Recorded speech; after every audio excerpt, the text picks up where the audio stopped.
அனைவருக்கும் வணக்கம். இன்னைக்கெல்லாம் வந்து கொஞ்சம் ஹெவி வேலைங்க. இன்னைக்கெல்லாம் வந்து கிளீனிங் ஒர்க் தான் வந்து போயிட்டுருக்கு. நேற்று ஓரளவுக்கு எல்லாமே செஞ்சு முடிச்சிருந்தேன். கிச்சன் செல்ஃபு பாட்டில் எல்லாத்தையும் கழுவி வாஷ் பண்ணி வச்சுருந்தேன்.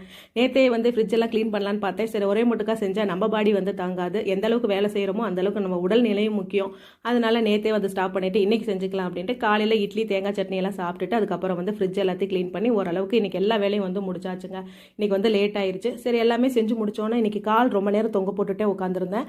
அப்புறம் வந்து வீக்கம் ஆயிடுச்சு. ஏன்னா நான் உட்காந்துருக்கிறதுனால வந்து பார்த்திங்கன்னா கால் அடிக்கடி வீக்கமாயிரும். அப்போ வந்து இப்போ என்னோட தலைவாணியை வச்சு காலை கொஞ்சம் வந்து ஒசரமாக வச்சோம்னா வீக்கம் வந்து வத்திரும். அப்புறம் நல்லா ரெஸ்ட் எடுத்துகிட்டு குளிச்சுட்டு இன்றைக்கி சண்டே ஸ்பெஷல் என்னன்னு பார்த்தீங்கன்னா எங்கள் வீட்டுக்காரர் சிக்கன் எடுத்துகிட்டு வந்திருந்தாரு. ரொம்ப நாள் இல்லை, மாதமே ஆயிடுச்சு.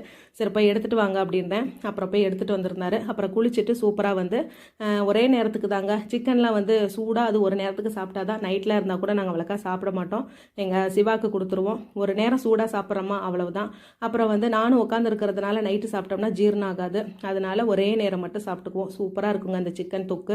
அப்படியே பெரட்டாப்பில் வந்து வச்சுட்டேன். நல்லா சின்ன வெங்காயம்லாம் போட்டு பட்டை, கிராம்பு, சீரகம், சோம்பு இது எல்லாத்தையும் நம்மளே வீட்டில் வறுத்து அரைச்சி வீட்டு மிளகாய் தூள் மட்டும் போட்டு அப்படியே பெரட்டாப்பில் வந்து வச்சுருந்தேன். இதுக்கு வந்து அப்படியே ரசம் வச்சாச்சு. ரசத்துக்கும் அப்படியே இந்த சிக்கன் தொக்குக்கும் சூப்பராக இருக்கும். சுட சுட சாதத்தில் போட்டு சாப்பிடும்போது சும்மா டக்கரோ டக்கரா அப்படி இருக்கும். வாங்க ஃப்ரெண்ட்ஸ் சாப்பிட்லாம். இந்த வீடியோ பிடிச்சிருந்தா லைக் பண்ணுங்கள்.